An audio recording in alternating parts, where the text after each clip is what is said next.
Some people asked me to also cover the Sonic Boom characters I skipped last video, so I figured I could do a second video. Mostly because I recently got a new microphone and might as well have a little bonus video as a test run. So if my voice sounds better here than usual, then yes, I got a new microphone. And if my voice sounds the same or worse, then yes, I wasted a lot of money.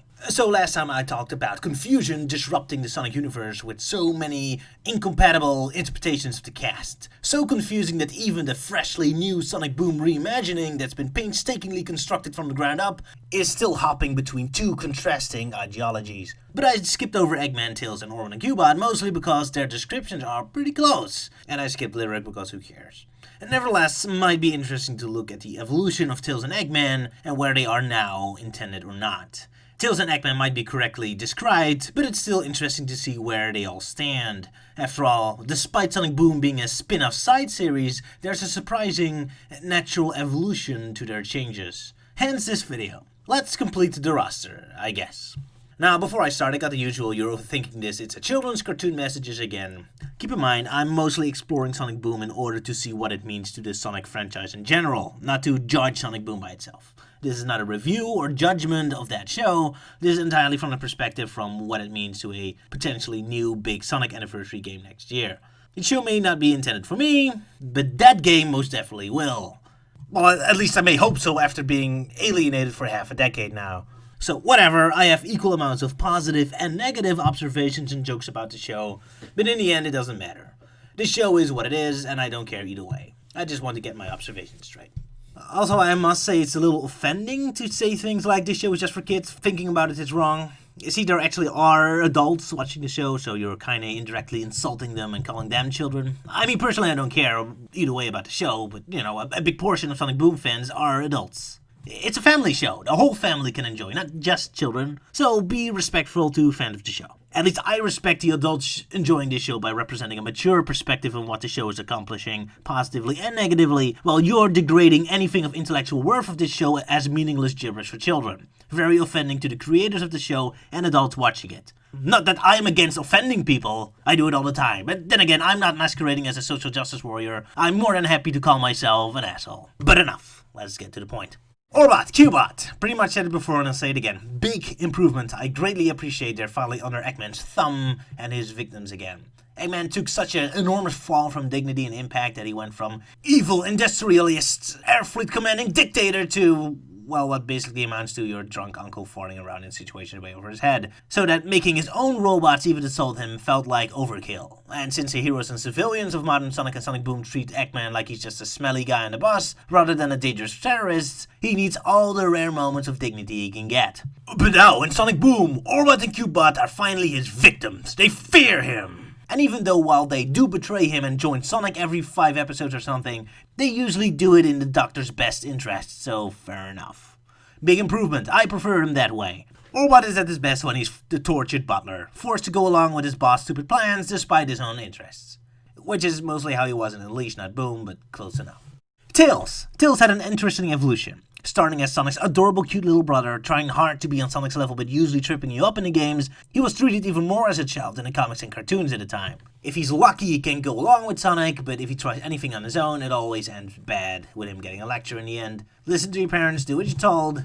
He's basically the insert character for the kids watching the show, proving that, hey, you can actually use the proper main characters as audience surrogates instead of forcing generic kids on your show. How novel. Anyway, Tails fans got a little annoyed. He was treated way too much like a child, especially in the darker CDM show. Yeah, would have been addressed in a cancelled season 3, and comics treated him much better. But then his big breakthrough was with the Sonic Adventure games, giving Tails this big grow out of Sonic Shadow story arc in both games. And then Sonic Heroes officially dubbing him a proper Sonic hero, finally acting on equal footing with our hero. Hooray, character arc completed. But then, what to do with this character?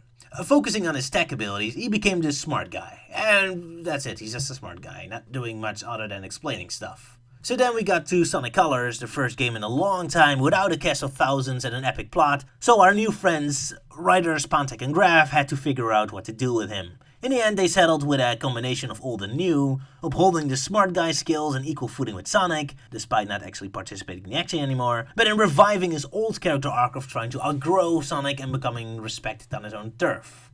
Great, except, there's a reason that character arc wasn't used anymore. He grew out of it. Tails is already at the top of his game, respected and utilized by Sonic and everyone else, so his competing against Sonic made little sense, and instead of endearing and cute, it just became obnoxious. So in Lost World, Pontaff had a clever solution. Instead of him competing against Sonic, let's make him compete against Eggman. Much better, they're actually both tech guys and more natural rivals. I really love that character dynamic, Tails and Eggman having their dick measuring contest with poor Sonic caught in between, desperately trying to uphold the peace and making them work together. That's a great use of character, and one I love to see.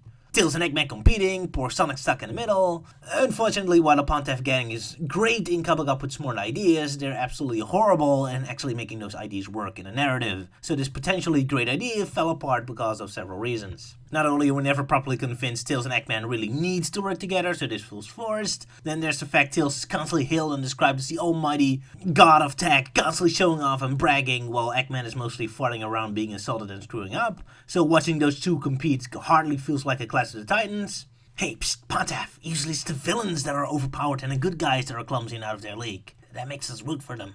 You're kind of making me root for the bad guy. And worse, you're making me hate the good guys. And while I have a hunch Pontaff wrote Tails with the intention to make him come across like quirky, clever, and, Deadpool-ish, the animators and voice actors put little charm or cleverness in how Tails looks or sounds, so he just comes across like an arrogant, bitter douchebag.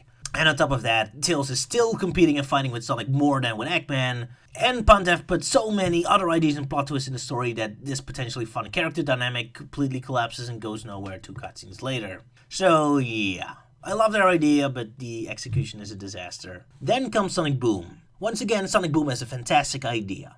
Again, let's combine old and new Tails. On one hand, we still have tech-smart and proudy nerdy Tails, but on the other hand, for the first time in decades, we suddenly get a glimpse back of old, vulnerable and endearing Tails. For example, look at this sequence. Oh, it just restructures the humidity molecules in the air to synthesize a hypermagnetic force field. Whoa, slow down, Professor! And here's the best part. It runs on brain power. All you have to do is put on this helmet and say something smart. Starting as the bitter bro from the Pontaff games, but after a while he becomes more adorable and cute puppy little Tails puppy that I know and love. So excited and proud of his new invention, he forgets his mortal enemy stands right before him. While Tails does relapse in his old, more self-righteous Gary Stu attitude here and there, depending on who the writer is, but there's also a lot more softer moments on display where he just plays victim to his friends. He's just cheerful and excited, and even falls in love again. Ah, cute puppy Tails is back, yet with his character growth from the past still intact. The best of 2 worlds. Regardless, many people I talked about still think Tails is way too arrogant and bitter even in Boom. While I disagree, they do have a bit of a point. It's basically what I said last video. Sonic Boom is just so interested in putting the characters in extreme situations or make them act unnatural that those moments overtake their natural and true personalities. So just like Eggman being menacing and Amy being effective moments do exist on the show, the scenes to the contrary are always more powerful and intense and tend to overtake the character.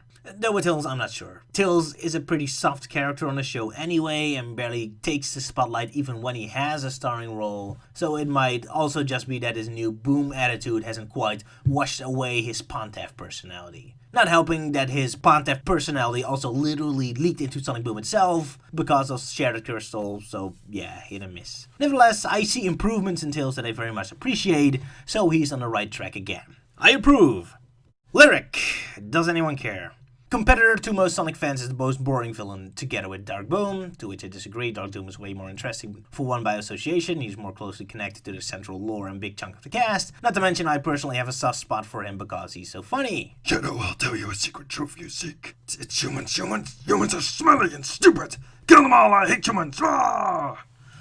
I just love how he's supposed to be intriguing and deceiving and this mentor figure to Shadow, while in reality he's just like your racist grandparents dressed up like a stupidly voiced Darth Vader. He's hysterical. I have a soft spot for him. Lyric, on the other hand, is, well, functional. He does things, you kick his ass, whatever. Only interesting thing about him is his connection to the Ancients, that he came from the distant past, but since Boom never does anything with his lore and past, there's nothing intriguing or mystical about the Ancients, so that the ship sings and drags Lyric along with it. And let's not even talk about Pontaff's interpretation of him. He's just a lame punchline generator. Whatever. Next.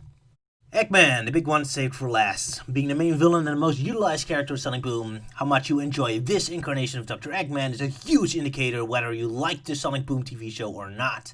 To me, speaking of the Sonic franchise in general, Dr. Eggman's strength comes from the contrast between Eggman the Clown and Eggman the Dictator. Comparable with the Joker. The Joker is not just a thug, he's not just a clown, he's both. And the Joker has the most impact when you're not quite sure if you're supposed to laugh or fear the punchlines of his jokes. Same with Eggman. Make Eggman only a straightforward villain with no man-child tendencies or a theatrical goofiness, and he's just a dull Bond villain. Make him just a clown with no intensity, and he's just your drunken uncle trying to scare the kids. But combine the both, and we've got ourselves some gold.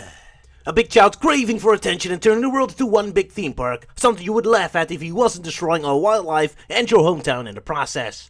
And mock him or drive him into a corner, and he will become nasty, dangerous, and do everything in his power to destroy you. And sadly, Eggman has mostly been your drunken uncle this past decade, and Sonic Boom continues that trend further. I love his official Sonic Boom character description because it sounds like a mental breakdown. A genius with a constant desire to enslave the world! Well, not so much power, but, he wants attention. Adulation. Okay, a little respect. Is that so wrong? Is it so wrong just to want respect? Why does nobody love me? And yeah, that's Eggman from Sonic Boom. A broken man. But of course, what makes a villain a true villain? His endgame. So, what does Eggman want?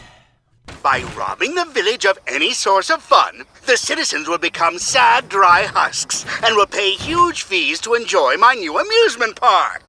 Hey Eggman, all the villagers on the show already are dry, sad husks with no life. Every character on the show is, except Knuckles, Sticks, and the Hog Guy. Congratulations, you succeeded! Now go make your theme park, which I assume is mostly boring lines so that everyone will be bored and become even more dry, sad husk with no life. Until this entire universe collapses in one eternal spiral of boredom and meaninglessness. So okay, he has an endgame it seems. That's brought up in, 3 episodes? And in only one do we actually see him put effort into it. So, that is Eggman's endgame, I guess. In the worst case scenario, where Eggman would succeed and have his evil theme park, the dangers of this theme park sound... In my theme park empire, your entire village will be forced to wait in long lines, buy overpriced merch, and eat weak old turkey legs covered in preservatives.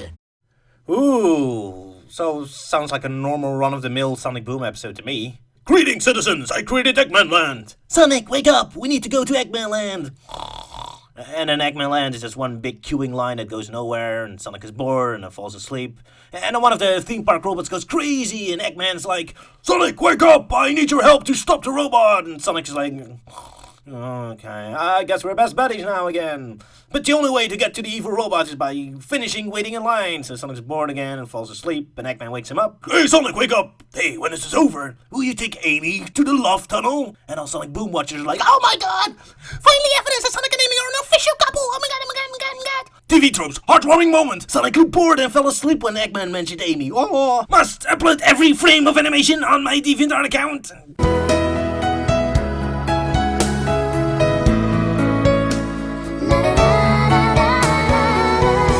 But yeah, it's only brought up in 3 episodes or so it's mostly a joke. It's silly. Don't worry about it. Sure. Sonic Boom is more about Eggman's vanity, getting into a magazine, winning competitions, feeling loved.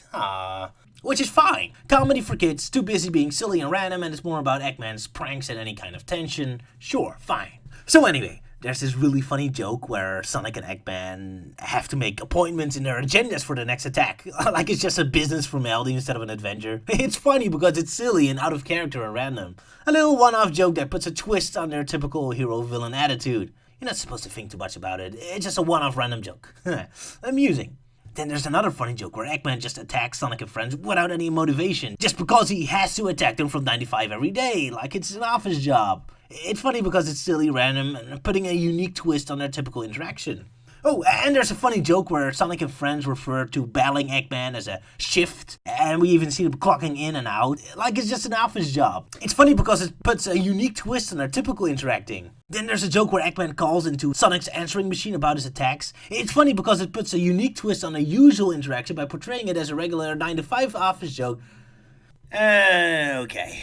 So I know those jokes aren't meant to mean anything. They're just random, silly, funny because it makes no sense. Regardless, how often can they make the same kind of joke until it stops being a comical twist on the supposed truthful hero-villain relationship they have? And when does it generally become their actual relationship together? Because while there's plenty of jokes demonstrating a twist on the hero-villain dynamic, there's an enormous lack of them actually demonstrating a genuine hero-villain dynamic. For every scene of the gang and Eggman having a tense showdown, there's 8 of them hanging out and exchanging cupcake recipes together. Like I said last video, Sonic Boom's so obsessed in making everyone act out of character all the time that they completely forget to establish what in character is. So, the wonky endgame for Eggman, the fact Sonic has no energy and is always napping and sleeping, the fact that villagers don't give a damn and seem to put more effort in arresting Sonic rather than arresting Eggman, the villagers can apparently just throw Eggman out of his lair because of regulations. You know, after a while, it's like, you know what? That random joke that doesn't make sense and is silly, you're supposed to just laugh at and then forget, that they're just 9-to-5 office workers, that joke actually makes way more sense in how this universe operates than the supposed action hero adventure story they're selling this as, right?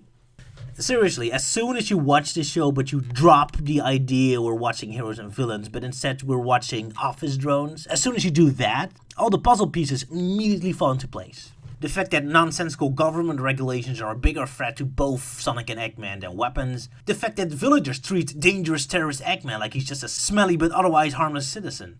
The fact Eggman mostly attacks Sonic out of a weird compulsive sense of duty at best, or to vaguely annoy and bore his co-worker villagers at worst. All that works so much better when you imagine everyone in Sonic Boom to be just Dilbert and his cohorts dressing up as talking animals and using superhero jargon and phrases as codenames for their actual mundane work. Eggman isn't an evil, world-conquering genius. He's a marketing guy from Dilbert. The villagers aren't victims of a battle between good and evil. They're random background people in the office. Sonic's not super action hero guy. He's Peter Gibbons in Office Space. Oh no, the lady from Human Resources is going to remove Mike from marketing from his office if he doesn't clean up his robot toys. Can his buddy Chet, the software engineer, help him out? Then they can put their next Pokemon battle together in their agenda. So yeah, Sonic Boom. Amusing, funny jokes, interesting ideas, could use more variation. But sure, it's not meant for me, it's for kids. Kids had love jokes about cholesterol, office policies, and being empty and tired of life, apparently. Great! It's just interesting to see the evolution of the characters, how they grow over the years. Problem with Sonic is that there's no clear source material, canon. Like with a Harry Potter or old Arthur legends, you have the original books at the core, so whenever you make a lighter or darker version of it, you know it's darker and lighter because you know what the default position is. With Sonic, that's not the case. There doesn't seem to be a clear core identity. At first I thought Sonic Colors was the comedy, goofy version of Core Sonic, but now the rest of the series has taken such an enormous nosedive that Sonic Colors is practically the dark, edgy Sonic compared to this. And who knows, maybe in another 10 years, we will all remember Sonic Boom, but man, remember when Eggman was like a demented old confused man stuck at the postal office? That was so intense, dark, and edgy compared to the even bigger clown he's now. Because Sonic's standards just keep sliding further and further down that slope, don't they? So yeah, therefore, again, Sonic's identity. Whatever Sega's doing with Sonic 2016, they better give him a clear identity and place in the world, because I can't stand more of this convoluted confusion. I respect, tolerate, and even sometimes enjoy Sonic Boom, but only when it's indeed a lighter spin-off and not the new standard. And despite what the PR people keep saying, all the evidence I'm seeing is pointing to Boom Sonic being the new status quo, and that's not making me very happy. Although I would welcome Orbot, Cubot, and Tails' new personalities if they'd appear in Legacy Sonic, but that's about it. So, think I'm overthinking things and Sonic Boom's for kids? Crusade against thinking and insult viewers in the comment sections below. See you next time. Bye.